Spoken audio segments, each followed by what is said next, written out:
Hyderabad integrated command control కార్యాలయానికి CM Revanth Reddy వెళ్లారు.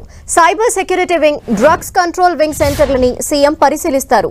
Command control సెంటర్లో ఉన్న నార్కోటిక్ బ్యూరో కేంద్రాన్ని సీఎం రేవంత్ రెడ్డి సందర్శించనున్నారు. డ్రగ్స్ పై ఉక్కుపాదం మోపాలని ఇప్పటికే సీఎం రేవంత్ రెడ్డి అధికారులను ఆదేశించారు.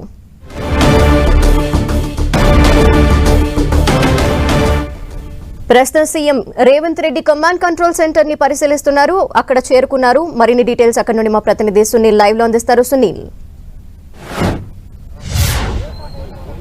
ముఖ్యమంత్రిగా పదవి బాధ్యతలు చేపట్టిన తర్వాత మొట్టమొదటిసారిగా హైదరాబాద్ ఇంటిగ్రేటెడ్ కమాండ్ కంట్రోల్ ని కొద్దిసేపు క్రితమే ముఖ్యమంత్రి రేవంత్ రెడ్డి సందర్శించారు. ప్రస్తుతం ముఖ్యమంత్రి రేవంత్ రెడ్డి కమాండ్ కంట్రోల్ మొత్తం ఉన్నటువంటి కార్యాలయాలు, అక్కడ సిబ్బందికి సంబంధించిన దానిపై కూడా మరోవైపు ఎన్ని విభాగాలు ఉన్నాయి దానికి సంబంధించిన దానిపై కూడా పూర్తిగా అధికారుల దగ్గర నుంచి వివరాలు సేకరిస్తున్నటువంటి పరిస్థితి కనబడుతుంది. ప్రస్తుతం ముఖ్యమంత్రి రేవంత్ రెడ్డి ఒక్కసారిగా కమాండ్ కంట్రోల్ కార్యాలయానికి చేరుకోవడంతో అటు తెలంగాణ డీజీపీ రవిగుప్తాతో పాటు తెలంగాణ చీఫ్ సెక్రటరీగా ఉన్నటువంటి శాంతకుమార్ ఇద్దరు కూడా ముఖ్యమంత్రి రేవంత్ రెడ్డికి ఘన స్వాగతం పలికారు. అయితే హైదరాబాద్ పోలీస్ కమిషనర్ ప్రస్తుతం కొత్తకోట శ్రీనివాస్ రెడ్డి మాత్రం అందుబాటులో లేడు. అతను సెలవుల కారణంగా అతను ప్రస్తుతం అయితే కమాండ్ కంట్రోల్ వద్ద లేడని చెప్పవచ్చు. ప్రస్తుతం అయితే కేవలం హైదరాబాద్ కమిషనర్ తో మినహాయిస్తే మిగిలినటువంటి డీజీపీ తెలంగాణ డీజీపీ రవితో పాటు మరోవైపు చీఫ్ సెక్రటరీ శాంతకుమారి, మరోవైపు ఉన్నతాధికారులు కూడా హాజరై ముఖ్యమంత్రి రేవంత్ రెడ్డికి ఘన స్వాగతం పలికారు. ప్రస్తుతం ముఖ్యమంత్రి పదవీ బాధ్యతలు చేపట్టిన తర్వాత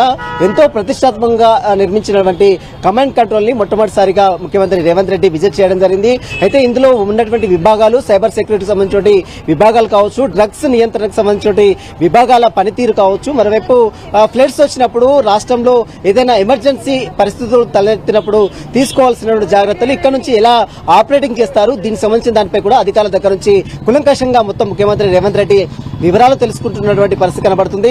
మొత్తం మీద దాదాపు 20 నిమిషాల పాటు ముఖ్యమంత్రి రేవంత్ రెడ్డి కమాండ్ కంట్రోల్ లో సందర్శిస్తున్నటువంటి పరిస్థితి మనం చూడొచ్చు. ముఖ్యమంత్రి రేవంత్ రెడ్డికి అటు డీజీపీ రవిగుప్తా అన్ని వివరాలు కూడా తెలియజేస్తున్నటువంటి పరిస్థితి కనబడుతుంది.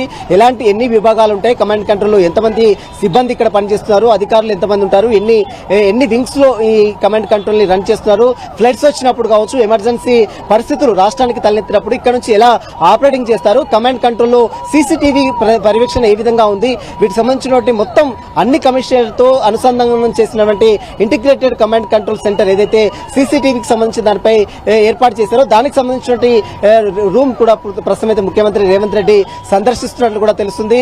డ్రగ్స్ నియంత్రణ ఇప్పటికే ఉక్కుపాదం మోపాలని ముఖ్యమంత్రి రేవంత్ రెడ్డి అధికారులకు దిశానిర్దేశం చేసిన నేపథ్యంలో దానికి సంబంధించిన ఫీడ్బ్యాక్ ఏ విధంగా ఉంది, ఇక్కడ నుంచి ఎలా ఆపరేటింగ్ చేస్తున్నారు, ఎలా డ్రగ్స్ ని నియంత్రణ చేస్తున్నారు, అదేవిధంగా డ్రగ్స్ ని ఏ విధమైనటువంటి పరికరాలతో వాటిని బయటకు తీస్తున్నారు, వీటన్నిటికి సంబంధించిన అంశాలపై కూడా ముఖ్యమంత్రి రేవంత్ రెడ్డికి అధికారులు మొత్తం కూడా వివరాలు వివరిస్తున్నటువంటి పరిస్థితి కనబడుతుంది. ఇక మరోవైపు సైబర్ సెక్యూరిటీ, దేశాన్ని పట్టి పీడిస్తున్నటువంటి సైబర్ సెక్యూరిటీకి సంబంధించిన దాంట్లో ఎంత మేరకు ఫలితాలు వస్తున్నాయి, అయితే ఎంత మేరకు కేసులు నమోదవుతున్నాయి, ఇక్కడ నుంచి ఏ విధమైనటువంటి ఫలితాలు వస్తున్నాయన్న దానిపై కూడా అధికారుల దగ్గర నుంచి వివరాలు ముఖ్యమంత్రి రేవంత్ రెడ్డి తీసుకున్నటువంటి పరిస్థితి కనబడుతుంది. మరి కాసేపులోనే ముఖ్యమంత్రి రేవంత్ రెడ్డి బ్రీఫ్ గా, అంటే ఇక్కడ పనిచేస్తున్నటువంటి సిబ్బంది తీరు కావచ్చు, వివిధ విభాగాలకు సంబంధించిన విషయాలు కావచ్చు, అన్ని వివరాలు కూడా ముఖ్యమంత్రి రేవంత్ రెడ్డికి తెలంగాణ డీజీపీతో పాటు సీఎస్ గా ఉన్నటువంటి శాంతకుమార్ దగ్గర నుండి ఆ వివరాలన్నీ కూడా తెలియజేస్తున్నటువంటి పరిస్థితి కనబడుతుంది. అయితే హైదరాబాద్ పోలీస్ కమిషనర్ కొత్తకోట శ్రీనివాస్ రెడ్డి మాత్రం అందుబాటులో లేడు. అతను సెలవు కారణంగా అమెరికా వెళ్ళినట్టు కూడా తెలుస్తుంది కాబట్టి అతను మాత్రం అందుబాటులో లేడు. మిగిలినటువంటి అధికారులందరూ కూడా ముఖ్యమంత్రి రేవంత్ రెడ్డికి గ్రాండ్ గా వెల్కమ్ చెప్పారు. వారికి సంబంధించిన వివరాలన్నీ కూడా ముఖ్యమంత్రి రేవంత్ రెడ్డికి అందిస్తున్నటువంటి పరిస్థితి కనబడుతుంది. రాష్ట్రంలో ఫ్లడ్స్ వచ్చినప్పుడు కావచ్చు, వివిధ అత్యవసర పరిస్థితులు తలెత్తినప్పుడు తీసుకున్నటువంటి జాగ్రత్తలు కావచ్చు, ఇక్కడ నుంచి నేరుగా ఏ విధమైనటువంటి ఆపరేషన్ చేస్తున్నారు, ఏ విధంగా ఆపరేటింగ్ చేస్తున్నారు, వీటన్నిటి అంశాలపై మాత్రం ముఖ్యమంత్రి రేవంత్ రెడ్డి అధికారుల దగ్గర నుంచి వివరాలు సేకరిస్తున్న పరిస్థితి మాత్రం కనబడుతుంది. మరి కాసేపులోనే ముఖ్యమంత్రి రేవంత్ రెడ్డి అన్ని వివరాలు సేకరించిన తర్వాత ఇక్కడ నుంచి బయటకు కూడా వెళ్లే అవకాశం ఉంది. Okay, thank you Sunil.